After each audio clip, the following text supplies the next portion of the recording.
Hi friends, ఒక మంచి మాట, ఒక చిన్న మాట. నీతి కొరకు ఆకలి దప్పులు గలవారు ధన్యులు, వారు దేవుణ్ణి చూసెదరు అని మత్తయి సువార్తలో రాశాడు దేవుడు. నిజమే కదా. ఆకలి దప్పులతో ఉన్నవారు ఎవరైనా సరే ఖచ్చితంగా దేవుని చూస్తారు. కానీ ఈ సమాజంలో గుర్తించటల్లా, దేవుని దృష్టిలో గుర్తిస్తారు. కానీ ఒక్కొక్కసారి అనిపించింది, ఉపాసాలు ఉంటే అనుకున్నవి జరుగుతాయి అంటారు. పేదవారు ఒక్కొక్కసారి రోజు కూడా ఉంటారు, వారికి కలగట్లేదే ధనధాన్యాలు. దేవుడు వాళ్ళనంత గొప్పగా పుట్టించాడు, మనల్ని అంత పేదగా పుట్టించాడు. ఒక్కోసారి అనిపించింది, ఎందుక ఇట్లా వాళ్ళని ధనవంతులుగా పుట్టించాడు, మనల్ని పేదవారిగా పుట్టించాడు అని. కానీ అందరూ ధనవంతులైతే కూడా ఈ లోకం ఉండదంట. అందుకని కొందరిని పేదవారిగా, కొందరిని ధనవంతులుగా చేశాడు దేవుడే. ఎందుకంటే మరి వాళ్ళలో ఏమి పుణ్యాలు ఉన్నాయో వాళ్ళని ధనవంతులు చేశాడు. లేకపోతే మనమే మార్చుకోవాలా, మన తెలివితేటలతోనే మనం మార్చుకోవాలా. కొంతమంది సోమరపోతుల వలె కూర్చుంటారు, బైబిల్లో కూడా రాశాడు, సోమరపోతుల వలె కూర్చోవద్దని. సోమరపోతులు చీమలను చూడండి, అవి విత్తవు కోయవు, కానీ కొట్లలో ధాన్యాన్ని ఎలా నింపుకుంటాయి. కానీ మనుషులు కూడా అలా నింపుకునేలాగా కష్టపడాలి. కొంతమంది ఇళ్ళ కాడే ఉంటారు, నింపుకోరు. పని చేసుకునే వాళ్ళు వెనబడి ఏడుస్తారు. వాళ్ళు పని చేసుకుంటే వాళ్ళ కాడ కూడా డబ్బులు ఉంటాయిగా, చెయ్యరు, పని లేదంటారు. చేయి బుద్ధి ఇక పని లేదంటారు, ఇళ్ళ కాడ అంటారు. పని చేసుకునే వాళ్ళు వెనబడి ఎడుతారు.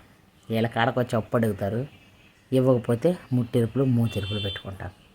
కొంతమంది జీవితాలు అలా పోవాల్సిందే ఫ్రెండ్స్. ఎందుకంటే కొంతమందిని అట్లా ఉంచుతాడేమో దేవుడే, నాకైతే తెలియదు. నేనైతే నా దేవుడు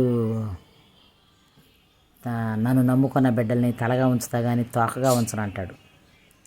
మనం కష్టపడాలి. దేవుడు తలగా ఉంచుతాను అన్నాడులే అని నేను కూడా ఇంటికాడ సోమరిపోతులా కూర్చుంటే నన్ను కూడా దేవుడు క్షమించడు. ఎందుకు పనికిరాని తీగని పెరికి వేయమన్నాడు దేవుడు. దారిని వెళ్తుంటే చెట్టు మలిసిద్ది. ఆ చెట్టు ప్రభు 2 సార్లు చూస్తాడు, 3 సార్లు చూస్తాడు, కాపు కాయట్లే, పెరిగి పడేయన్నారు. అట్లా ఉండొద్దు. ఇంట్లో భార్య అయినా భర్త అయినా సరే కష్టపడితే తప్పేంటి.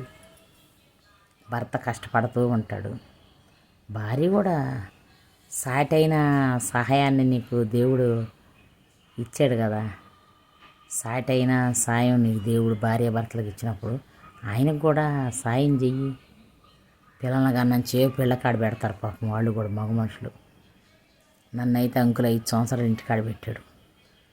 ఆ తర్వాత ఆయన ఎమ్మటేసుకొని నన్ను పనికి ఎత్తకపోలేదు. కానీ వెళ్తుంటే అడ్డు చెబుతారు ఫస్ట్, వద్దు, ఏం పని చేయొద్దు, ఇంటికాడ ఉండు అంటారు.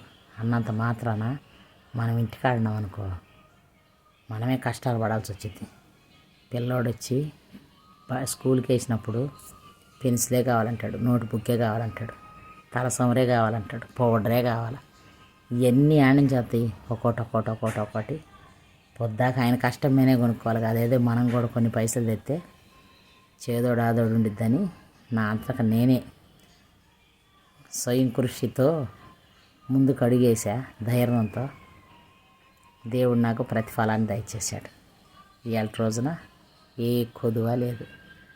మనం దేవుడు మాట వింటే మన మాట కూడా దేవుడు వింటాడంట.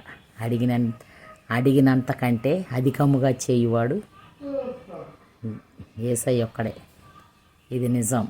ఎందుకంటే నేను అనుభవంతో చెప్తున్నా, నేను పొందుకున్నాను కాబట్టి మీకు చెప్తున్నా ఫ్రెండ్స్. ఇదైతే కరెక్ట్. ఎందుకంటే అడుగుడి మీకు ఇవ్వబడును, తట్టుడి తీయబడును అన్నాడు. అడిగామనుకో ఖచ్చితంగా ఇస్తాడు. ఆశ గల ప్రాణాన్ని తృప్తిపరిచే దేవుడు. మనం ఆశతో అడిగితే ఏది కాదనడు.